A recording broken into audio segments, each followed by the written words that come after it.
한번 늦게 오신 분들을 위해서 인사를 한번 더 나누시기 바랍니다. 메리 크리스마스. 우리 옆 사람 보시면서 메리 크리스마스. 예, 우리가 영어는 잘 못하지만 이 메리 크리스마스 인사는 자꾸 해야 됩니다. 그 이유를 제가 지난주에 말씀드렸듯이 이제 성탄절에 메리 크리스마스는 미국이나 영국에 가서도 듣기 힘들어졌습니다. 그래서 이 메리 크리스마스라는 말 대신 해피 홀리데이라는 둥 이런 여러저런 인사말을 하지 메리 크리스마스라는 인사말이 점점 미국과 서양에서도 줄어들고 있습니다. 세상은 예수님이 이 땅에 오신 사건을 전설이나 우화로 꾸며서 사실을 왜곡할 뿐 아니라 예수님이 이 땅에 오셨다는 사실을 부인하려고 합니다. 반기독교 세력들은 크리스마스 때 이 산타클로스 할아버지는 지켜 세우면서 예수님 경배라는 뜻의 크리스마스, 예수님 경배라는 뜻의 이 크리스마스라는 단어는 극도로 반대하고 있습니다. 여러분, 그 이유가 뭔지 아십니까? 역설적으로 마귀는 크리스마스가 어떤 날인지 잘 알고 있기 때문에 그렇습니다.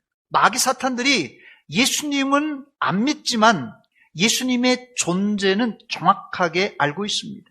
그 신뢰로 예수님이 회당에서 귀신 들린 사람에게 있는 더러운 귀신을 쫓아내려고 하자 귀신들이 예수님께 이런 간청을 합니다. 마가복음 1장 24절에 보니까 나사렛 예수여 우리가 당신과 무슨 상관이 있나이까? 귀신이 말하는 거예요. 우리를 멸하러 왔나이까? 나는 당신이 누구인 줄을 아노니 하나님의 거룩한 자입니다. 이렇게 말합니다. 마귀는 예수님이 누군지 정확하게 알았습니다. 그런데 마귀는 거기까지입니다. 마귀는 누군지, 예수님이 누군지 알지만 절대 믿지를 않습니다. 야고보서 기자는 이것을 야고보서 2장 19절에 이렇게 말합니다. 네가 하나님은 한 분인 줄을 믿느냐? 잘하는도다. 누구도요? 귀신들도 믿고 떠느니라고 했어요. 사탄이 크리스마스의 위대함을 알고 이 크리스마스라는 자체를 인류 역사에서 지워보려고 하지만 저들이 아무리 지우려고 해도 예수님의 성육신 사건을 지울 수가 없습니다. 그 이유는 예수님의 출생 증거는 성경은 물론 일반 역사책에서도 증거하고 있기 때문에 그렇습니다. 첫째, 예수님의 출생은 신화나 전설이 아니라 로마 황제 가이사 아구스토가 호적하라고 명령을 내린 바로 그 시기에 출생하셨습니다. 누가복음 2장 1절과 2절 말씀해 보니까 그때 가이사 아구스토가 영을 내려 천하로 다 호적하라 하였으니 2절입니다. 이 호적은 구레네가 수리아 총독이 되었을 때 처음 한 것이라고 말합니다. 로마 황제 가이사 아구스토, 이 가이사 아구스토가 호적하라고 내린 칙령은 처음이 아니라 이미 구레뇨가 수리아 총독으로 있을 때 한 번 한 적이 있다고 합니다. 그런데 역사적 고증에 의하면 벌써 이 황제 때 3번이나 인구 조사를 했다고 해요. 거의 20년에 한 번씩 혹은 12년에 한 번씩 이렇게 했다고 합니다. 누가복음을 쓴 누가의 직업이 무엇입니까? 의원입니다. 의사였기 때문에 정확한 이 역사적 증거를 후대에 남기기 위해서 당시 로마 황제의 이름을 여기 누가복음에 남겼던 것입니다. 아마 이 아구스도 황제가 호적하라는 명령을 내리지 않았다면 예수님의 출생은 여러 가지 의문 부호가 붙어 다녔을 것이에요. 그러나 로마 황제의 이런 칙령은 지금 세속 역사에서도 인정하는 기록입니다. 당시 호적의 가장 큰 목적은 인두세, 즉 세금을 징수하기 위함이고 두 번째는 군대에 나갈 장정을 파악하기 위함입니다. 황제는 예나 지금이나 뭐로 통치하겠어요? 황제가 힘 있는 게 그게 돈으로 통치하고 사람, 군대로 통치하는 것입니다. 여기서 우리는 예수님의 출생은 신화나 전설이 아니라 역사적인 사실임을 알 수 있습니다. 더 나아가 우리가 쓰고 있는 올해 몇 년도입니까? 2022년, 삼척동자도 알고 있어요. 2022년이 어떻게 나온 것입니까? 이게 바로 이 연수는 예수님의 출생을 기점으로 나눈 연대기 계산법입니다.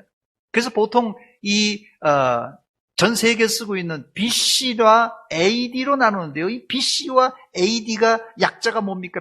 BC가 Before Christ. 예수님 출생 이전이란 뜻이고요.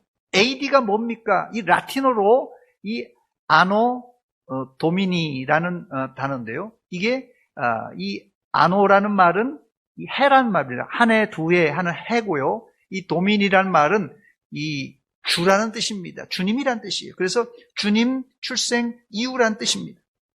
바로 이 기준을 처음 나눈 사람이 있는데 주후 500년경 로마의 수도 원장이었던 디오니시우스라는 사람입니다. 이 디오니시우스는 당시 신학은 물론이거니와 수학과 천문학에 능통한 학자였습니다.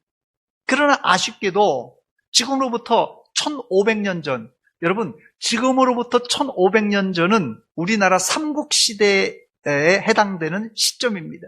그때 거슬러 그 1500년 전에 거슬러 500년 전의 역사를 더듬어서 예수님의 출생 연도를 계산하는 데는 한계가 있었습니다.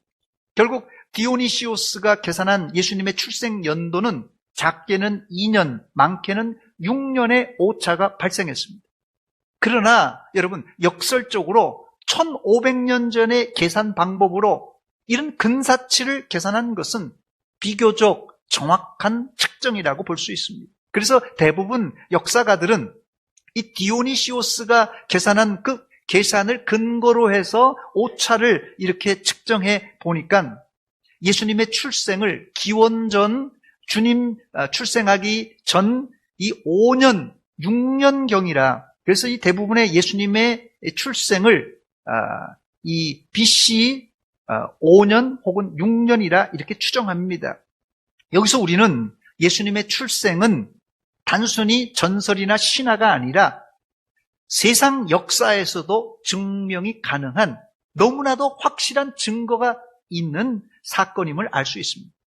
두 번째, 예수님의 출생은 단지 세상 역사의 증거에 의존하지 않고 신적 증거가 있습니다. 신적 기원이 있다는 것이에요. 예수님의 출생이 역사에 의해 객관적인 증명이 될 뿐 아니라 구약과 신약 성경에 기록되어 있고 더 나아가서는 천사들의 말로 입증된 신비한 이 사건입니다. 예수님의 출생지는 유대 베들레헴 다윗의 동네입니다.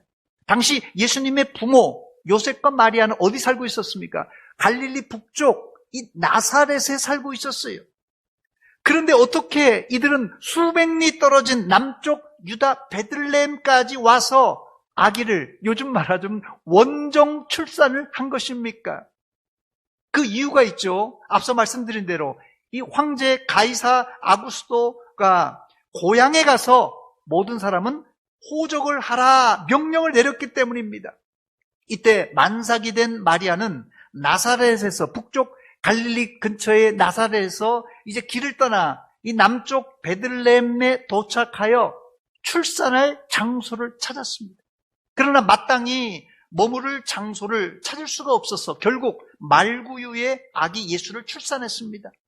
그날 밤 하늘에서 천사들이 나타나 들판에서 이 양을 치던 목자들에게 예수님의 탄생 소식을 알립니다. 누가복음 2장 11절 말씀입니다. 오늘 다윗의 동네에 너희를 위하여 구주가 나셨으니 곧 그리스도 주시니라 그랬어요. 그렇다면 다윗의 동네에 구주가 나셨다는 것이 왜 온 백성에게 미칠 큰 기쁨의 좋은 소식이 된 것입니까? 요즘같이 어려울 때면 그냥 하늘에서 또 1,000만 원을 현찰로 주든지 1억을 현찰로 딱 주면 야 이건 기쁜 소식이구나 할 텐데 왜 예수님이 태어나신 것이 기쁜 소식이 된 것입니까? 예수님을 천사들은 구주라고 소개하는데, 이 구주는 헬라어로 이 소테르라는 단어입니다. 이 소테르라는 단어는 구원자라는 뜻이에요. 구원자. 여러분, 예수 안 믿는 사람들은, 아니 나 지금 예수 없어도, 교회를 안 다녀도 나 지금 잘 먹고 잘 살고 있는데 예수가 뭐 한다고 나를 구원하러 오는가? 나 지금 잘 행복하게 잘 살고 있는데 나를 왜 구원하러 왔는가 생각할 수 있어요. 혹시 이 자리에도 그렇게 생각하시는 분들이 계십니까? 이런 분들은 미안한 얘기지만 아직 인생이 뭔지를 잘 모르는 분들입니다. 인간은 당장 먹고 사는데 지장이 없다고 문제가 없지를 않습니다. 원죄와 자범죄를 지은 인간의 하루하루 인생살이는 죄의 연속이에요. 문제는 죄는 죄로 끝나지 않고 이 죄의 부작용이 아주 엄청난데, 이미 우리는 아담과 하와의 원죄로 말미암아 영적으로 죽은 상태입니다. 우리 모두는 영적으로 죽은 상태예요. 더 나아가서 우리의 육신은 물론이거니와 우리 마음까지도 병들게 만들었어요. 지금 여러분들은 엄밀히 말해서 시간만 모를 뿐이지 죽음에 이르는 병에 걸린 시한부 인생을 살고 있는 존재들입니다. 세 번째, 이 시간 저는 예수님이 오신 것이 왜 우리에게 기쁜 소식인가를 알려드리고 싶은데요. 우리의 삶은 이 땅에서 70, 80, 더 길게 살면 100수를 살지만은 그것으로 끝나잖아요. 그러나 죽음 이후에는 영원한 하나님의 나라, 천국이 존재합니다. 천국은 여러분 비행기 타고 우주선 타고 갈 수 있는 나라가 아닙니다. 죄 지은 인간은 수단과 방법을 다 동원할지라도 천국 하나님의 나라에 들어갈 수가 없습니다. 그 이유를 성경은 죄 때문이라고 말합니다. 죄 때문에. 어린아이들이 잘 부르는 찬송 중에 돈으로도 못 가요라는 찬송이 있습니다. 돈으로도 못 가요 하나님 나라, 힘으로도 못 가요 하나님 나라, 거듭나면 가는 나라 하나님 나라, 믿음으로 가는 나라 하나님 나라라는 찬송입니다. 천국 하나님의 나라는 돈으로, 힘으로, 백으로 갈 수 없고 단지 우리를 구원하러 오신 예수님을 믿을 때 거듭나야 갈 수 있는 나라입니다. 그래서 아기의 몸으로 오신 예수님의 출생이 온 세상에 미칠 큰 기쁨의 좋은 소식이 된 것입니다. 마지막 네 번째, 예수님이 오신 것이 왜 기쁨의 소식인가 한 가지 더 말씀을 드리고 말씀을 맺도록 하겠습니다. 예수님은 하나님과 원수된 우리를 화평케 하시려고 오셨어요. 이게 가장 기쁜 소식입니다. 예수님은 하나님과 원수된 우리를 화평케 하려고 오셨어요. 본문에 기록된 이 평화, 평안, 화목이라는 이 헬라어, 이 에이레네라는 단어는 원뜻이 이 두 개를 하나로 결합하다, 그런 뜻이 있습니다. 두 개를 하나로 결합하다는 뜻이에요. 이 의미를 가장 잘 나타내는 구절이 에베소서 2장 13절과 14절입니다. 이제는 전에 멀리 있던, 하나님과 지금 멀리 있던 우리를 말합니다. 이제는 전에 하나님과 멀리 있던 너희가 그리스도 예수 안에서 그리스도의 피로 어떻게 했다고요? 하나님과 멀리 떨어질 때 우리가 가까워졌느니라 그랬어요. 14절을 보니까 그는 우리의 화평이신지라, 평화란 뜻입니다. 화평이란 뜻이에요. 둘로 하나를 만드사 원수된 것, 곧 중간에 막힌 담을 자기의 육체로 허셨다고 말합니다. 더 나아가 에베소서 2장 16절에는 또 십자가로 이 둘을 한 몸으로 하나님과 화목하게 하려 하심이라 그랬어요. 십자가로 이 두 개를 한 몸으로 만들었다고 말합니다. 그래서 십자가로 원수된 것을 이제 무너뜨리셨습니다. 여기 화평과 화목이라는 단어가 계속 나오는데요. 바로 이 평화라는 에이레네라는 단어입니다. 이 헬라어 에이레네의 뜻을 더 알려면 평안이라는 히브리어 뭐죠? 샬롬. 평안이라는 이 샬롬이라는 단어를 알아야 됩니다. 이 샬롬이라는 뜻은 완전, 건강함, 안녕, 행복, 고요라는 뜻을 가지고 있습니다. 아담과 하와가 죄를 지은 이후 우리는 스스로 지은 이 자범죄를 지어서 하나님과는 도저히 가까이 할 수 없는 상태가 되고 말았어요. 말 그대로 샬롬이 깨진 것이에요. 우리에게 있는 샬롬이 깨져버렸습니다. 그러나 예수님이 오셔서 십자가를 지심으로 우리와 하나님 간에 벌어진 간격을 어떻게 해요? 이 평안, 화목, 이 연결시켜 주심으로 우리가 구원받게 된 것입니다. 이것이 바로 목자들에게 나타나서 전한 큰 기쁨의 좋은 평화의 복음입니다. 즉 여기서 말하는 평화는 단순히 전쟁이 없는 상태가 아니라 설령 전쟁이 없는 평화라도 예를 들어서 전쟁이 지금 우리나라에 없잖아요. 그러나 전쟁이 없는 평화라도 하나님과 멀어진 인간들은 또 전쟁하고 또 죽이고 또 전쟁하고 또 죽이는 법입니다, 여러분. 그래서 예수님은 전쟁이 없는 상황적인 평화가 아니라 포탄이 떨어지는 곳에서도, 잘 들으세요. 포탄이 떨어지는 곳에서도 우리에게 주시는 절대 평안을 주시기 위해서 오신 것이에요.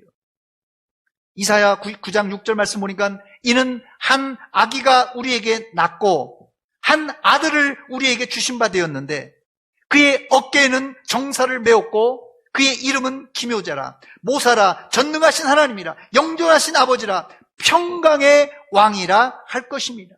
평강의 왕이라고 말씀하고 있습니다. 여러분들은 평강의 왕으로 오신 예수님을 마음에 영접하심으로 하나님과 멀어졌던 사람들은 이 크리스마스를 통하여 하나님과 화목을 누리시고 동시에 하늘 평안을 소유하시기를 주의 이름으로 축원합니다. 바로 이게 천사들이 전한 평화의 복음입니다. 누가복음 2장 14절입니다. 지극히 높은 곳에서는 하나님께 영광이요 땅에서는 하나님 기뻐하시는 사람들 중에 평화로다 했습니다. 천사들이 예수님의 출생을 하늘에서는 하나님께 영광이고 이 땅에서는 전쟁이 없는 상황적인 평화를 뛰어넘어서 절대적인 평안, 이걸 주신다고 천사들이 노래하고 있습니다. 이것이 크리스마스에 우리가 외칠 복음입니다.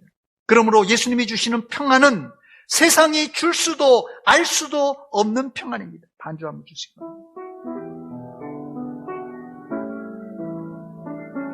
평안을 너에게 주노라.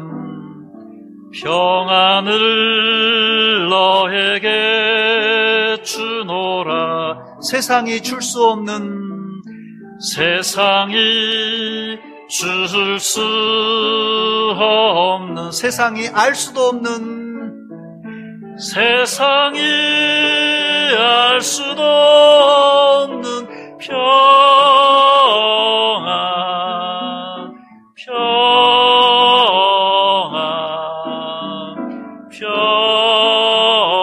평안, 평안을 내게 주. 한 번 더 부릅니다. 평안을 너에게 주노라. 평안을 너에게 주노라. 이 시간 여러분 마음속에 있는 복잡한 거 다 내려놓으시기 바랍니다. 2022년 코로나다 뭐다 복잡 많은데 세상이 알 수 없는, 세상이 줄 수 없는 절대적인 평안을 주님이 주십니다.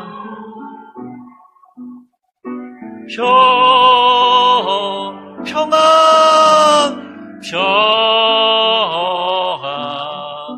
평안을 너에게